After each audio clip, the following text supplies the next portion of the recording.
Do not be deceived into thinking that there are no hidden conflicts within a variety show.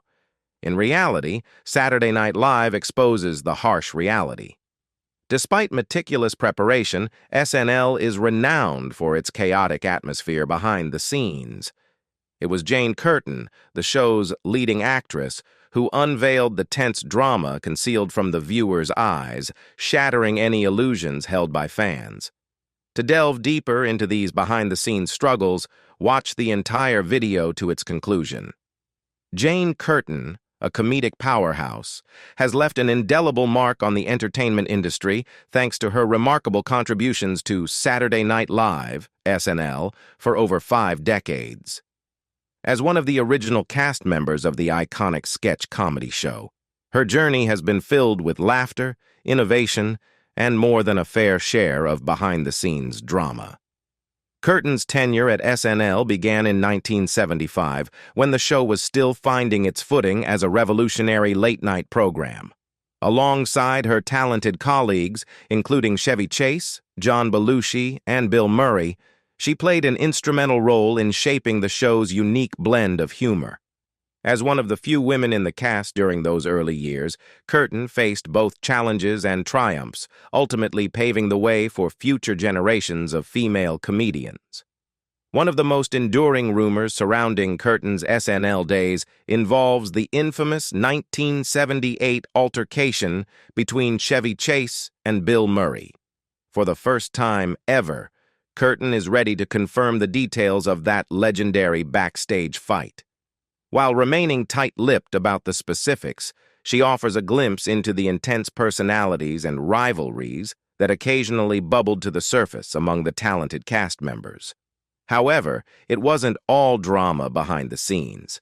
Jane Curtin forged unique bonds with her fellow cast members, some of whom became comedy legends in their own right.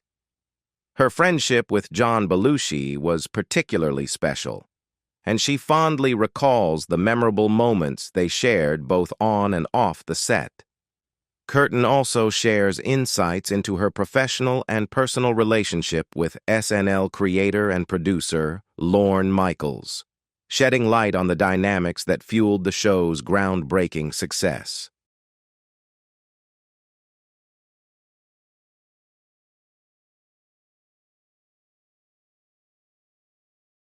One aspect of SNL's history that has often been overlooked is the familial tension that played a significant role in shaping the show's unforgettable comedy. Curtin opens up about the challenges of working alongside strong personalities and the collaborative effort required to bring SNL's iconic sketches to life. She offers a candid perspective on the creative process, shedding light on the moments of brilliance and chaos that made the show a cultural phenomenon. In recent interviews, the venerable Jane Curtin, now 75 years old, has decided to peel back the curtain on some of the more somber memories that cast a shadow over her illustrious career, particularly focusing on her relationship with the late John Belushi. While Curtin has fond recollections of her time working with most of her SNL castmates, there is no denying the challenges she faced when it came to her interactions with Belushi. Her revelations provide a poignant glimpse into the complex dynamics that existed within the SNL family during those early years. For Curtin, the difficulties she experienced in her working relationship with Belushi were not personal animosities, but were instead deeply intertwined with Belushi's well-documented battle with addiction. As she opened up in interviews with publications like People magazine, Curtin shed light on the heartbreaking struggle that Belushi faced, which ultimately contributed to his untimely death at the tragically young age of 33.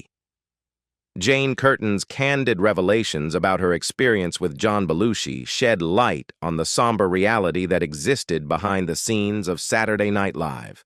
Curtin, now 75, makes it clear that her co-star was not just John, but an addict in the grip of a profound struggle. During her time at SNL, Curtin tried her best to distance herself from the darkness that often permeated the show's atmosphere. Her primary focus was on her career and the life she cherished with her family, far removed from the partying and excess that were synonymous with Belushi's legend. John Belushi's capacity to revel in the party scene was legendary, but Curtin keenly observed the devastating toll it exacted on him and many others. In her words, "John, obviously he could party with the best of them, but the next day these guys were just so miserable." This juxtaposition for Jane Curtin, the thrill of performing in the 90-minute live show itself, was excitement enough. She viewed much of the partying and self-indulgence that surrounded the SNL culture as unnecessary and challenging. Her commitment to her craft and her desire to maintain a healthy distance from the tumultuous lifestyle of some of her colleagues helped her maintain her own equilibrium amidst the chaos. Interestingly, Curtin's reflections on her time at SNL extended to revisiting the show's original episodes, despite nearly 5 decades passing since her tenure. She expressed candidly that she found some of the early episodes lacking in humor, even exclaiming, "That really wasn't a very good show, it was terrible." However, amidst her critique, she still holds fond memories of certain skits, like Dan Aykroyd's uproarious bassomatic bit, which never fails to bring a smile to her face. This duality of perspective showcases the complexity of her SNL experience, with moments of both nostalgia and critical evaluation. Jane Curtin's tenure at Saturday Night Live was indeed marked by creativity, laughter, and numerous iconic moments. However, beneath the surface, tensions simmered, particularly in her relationship with the show's creator, Lorne Michaels. In a candid 2018 interview on Watch What Happens Live with Andy Cohen, Curtin peeled back the curtain on her complex and sometimes tumultuous connection with Michaels, shedding light on the underlying friction that defined their working relationship. The disagreements between Jane Curtin and Lorne Michaels reportedly reached a critical juncture during a troubling period marked by John Belushi's escalating behavior and drug use. Curtin, deeply concerned for Belushi's well-being and recognizing the seriousness of his addiction, felt compelled to approach Michaels for help. She pleaded, "You've got to do something. This guy is going to die." Curtin's heartfelt plea, born out of genuine concern for her colleague, revealed the depth of her empathy and her unwavering commitment to her fellow cast members. However, Michael's response was reportedly dismissive, failing to acknowledge the gravity of the situation. This interaction became a breaking point in their communication, leading to a severe strain on their working relationship. The once collaborative atmosphere turned icy, and Curtin and Michaels, the chasm between Curtin and Michaels became so pronounced that it reached the point where fellow cast member Gilda Radner had to step in as an intermediary, passing messages between the two. Radner's role as a go-between highlighted the extent of the divide and the challenges that had arisen within the SNL family. Despite the lingering tension and conflicts that marked their working relationship in the past, time has shown that wounds can indeed heal. A significant turning point in the complex relationship between Jane Curtin and Lorne Michaels occurred during the Saturday Night Live 40th anniversary party, a momentous event that held a deeper significance beyond mere celebration. Curtin's gratitude towards Michaels for allowing and supporting the anniversary event was profound. She recognized the importance of this gesture, which extended beyond their personal differences and reflected a sense of goodwill. This event was not just a celebration of the show's history. It symbolized an olive branch extended to the older cast members who had undoubtedly shared numerous fond memories together during their time at SNL. In expressing her gratitude towards Michaels, Curtin acknowledged the significance of his actions. She stated, "So Lorne was nice enough to do that for us, and I appreciate it tremendously. It meant so much to everybody that was there, and it was great. It was one of the best nights ever." This statement underscores the power of forgiveness, the ability to move beyond past conflicts, and the importance of recognizing gestures of goodwill. Even in the demanding and often competitive world of entertainment, the Saturday Night Live 40th anniversary party served as a poignant reminder that, beneath the surface of the entertainment industry's high-pressure environment, there is room for reconciliation, healing, and transformation. Jane Curtin's insights into the world of comedy and her time on Saturday Night Live offer a captivating glimpse into the inner workings of the entertainment industry, both then and now. In a revealing June 2019 interview with The Hollywood Reporter, she shared valuable reflections that shed light on the dynamics of her early years at SNL and the broader cultural context of that era.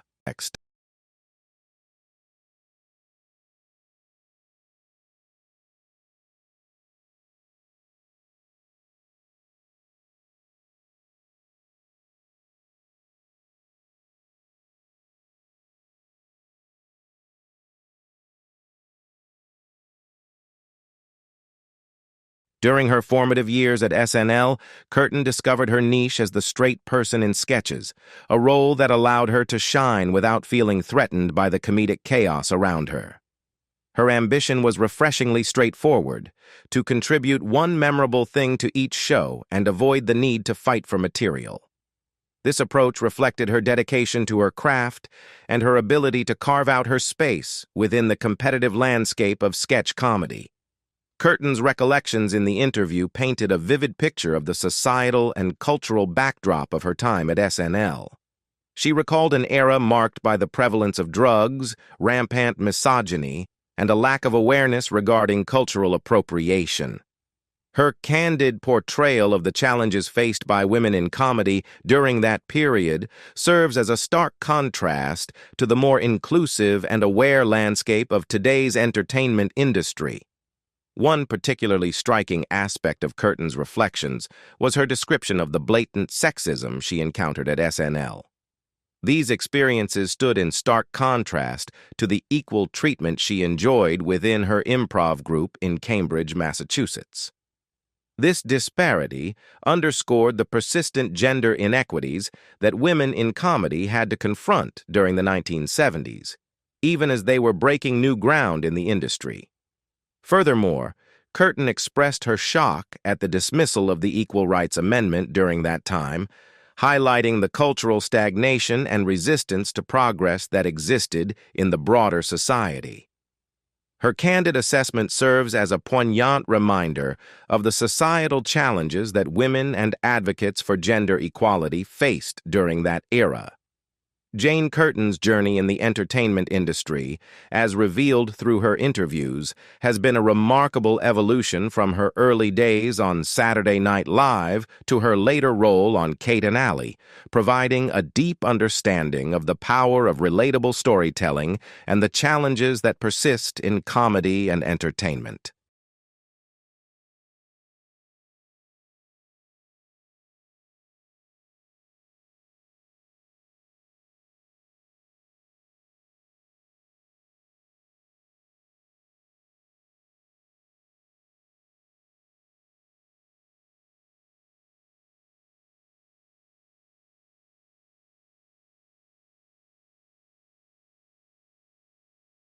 Curtin's experience on Kate and Ally was a turning point in her career and her perception of the industry.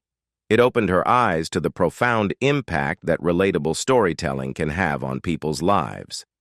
She received feedback from divorced men and women who expressed how the show resonated with their own experiences and struggles.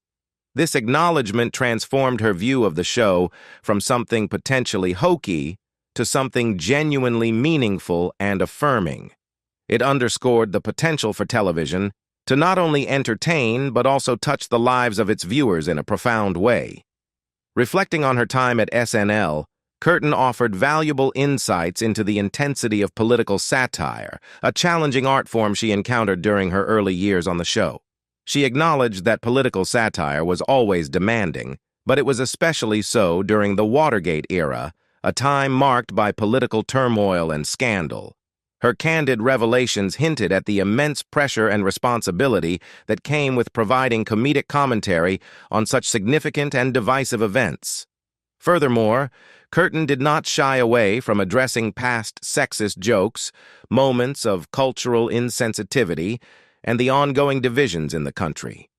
Her willingness to confront these issues head-on highlighted her commitment to acknowledging the challenges and changes within the comedy and entertainment industry. It also showcased her thoughtful and introspective approach to her craft. Throughout her career, Jane Curtin's perspective as a veteran in the field provided a unique and valuable look behind the scenes of the entertainment industry.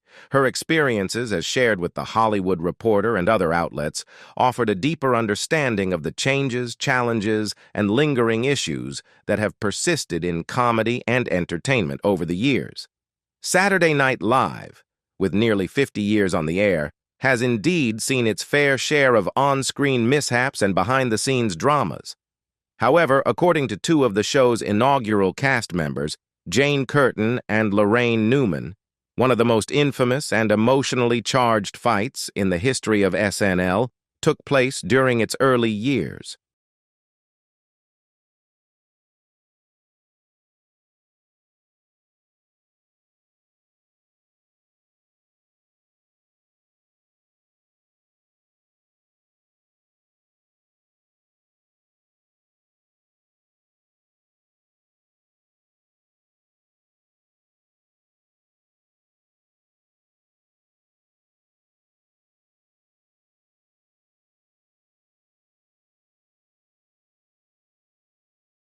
Jane Curtin and Lorraine Newman provided revealing insights into this historical altercation during a 2018 appearance on the talk program Watch What Happens Live, where they engaged in a candid discussion about their experiences on SNL with host Andy Cohen. The conversation took a serious turn when a fan phoned in to inquire about the notorious 1978 fight between SNL co-stars Chevy Chase and Bill Murray, an incident that Curtin, Newman, and fellow co-star Gilda Radner had the unfortunate opportunity to witness firsthand. Describing the brawl, Lorraine Newman used strong words, characterizing it as very sad and painful and awful. This choice of language underscores the gravity of the altercation and the emotional toll it took on those who were present. The fight between Chase and Murray was not just a mere disagreement, but a deeply unsettling and distressing incident that left a lasting impact on those who bore witness to it. The escalating tension between Bill Murray and Chevy Chase at Saturday Night Live in 1978 was a simmering powder keg waiting to explode. Chase, who had departed SNL earlier that year, returned to guest host, which only added fuel to the already volatile situation. Many regular cast members, including Jane Curtin, were far from thrilled to see Chase back in the coveted star spot. Curtin likened the atmosphere during Chase's return to a tense family gathering, describing it as uncomfortable. The feeling of uneasy hung in the air as the regular cast members grappled with the return of someone who had left the show under less than amicable terms.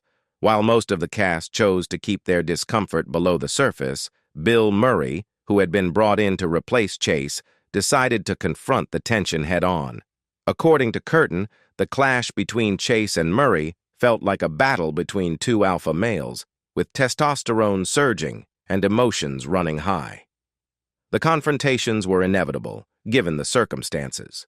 Murray and Chase engaged in verbal sparring that went beyond just disagreements. They knew exactly what to say to hurt each other deeply. The result was a bitter exchange of harsh words that left wounds that would The physical altercation that ensued during this intense showdown involved not only Chase and Murray, but even the formidable John Belushi at one point. The skirmish culminated in Belushi's dressing room and was relatively short-lived in terms of physicality, but the emotional and psychological impact was far more enduring. The bitterness and animosity that marked that fight left an indelible mark on the relationships within the SNL cast. The tumultuous relationship between Bill Murray and Chevy Chase, which was marred by a memorable brawl during their time at Saturday Night Live, eventually found some semblance of resolution and even friendship in the years that followed. In a twist of fate, Murray and Chase had the opportunity to work together in the 1980 hit movie Caddyshack. This collaboration served as a turning point in their relationship, gradually paving the way for reconciliation. While the wounds from their past feud were not instantly healed, the experience of working together on the film seemed to have a positive effect on their rapport. Both comedians have reflected on the infamous fight in various interviews. Chevy Chase, in particular, has partially attributed the feud to John Belushi, suggesting that he played a role in instigating the intense conflict between him and Murray. On the other hand, Murray characterized the incident as a typical Hollywood fight, describing it as a "don't touch my face" kind of altercation, perhaps emphasizing the theatrical nature of the brawl. Over time, the relationship between Bill Murray and Chevy Chase slowly mellowed, and the bitterness began to fade away. In a 2008 interview with Howard Stern, Chase openly admitted that he and Murray had become very friendly. They not only reconciled, but also found common ground in their shared love of golf, often playing the sport together. This transformation from adversaries to friends illustrates the complex and evolving nature of relationships in the entertainment industry. Jane Curtin's perspective on the notorious incident involving the fight between Chevy Chase and Bill Murray, shared alongside Lorraine Newman, adds a layer of understanding and empathy to the complex web of human emotions and professional pressures that characterize that historic moment in SNL's storied history. By the time of Led Zeppelin's 1977 North American tour, Page's heroin addiction was noticeably impacting his guitar-playing performances. His onstage appearance had changed significantly, with Page losing a noticeable amount of weight. More than just a physical transformation, his addiction had a profound impact on his personality, making him more inward and isolated. This shift in dynamics affected his relationship with the band's vocalist, Robert Plant, considerably. The recording sessions for Led Zeppelin's 1978 album In Through the Outdoor further illustrated the consequences of Page's addiction.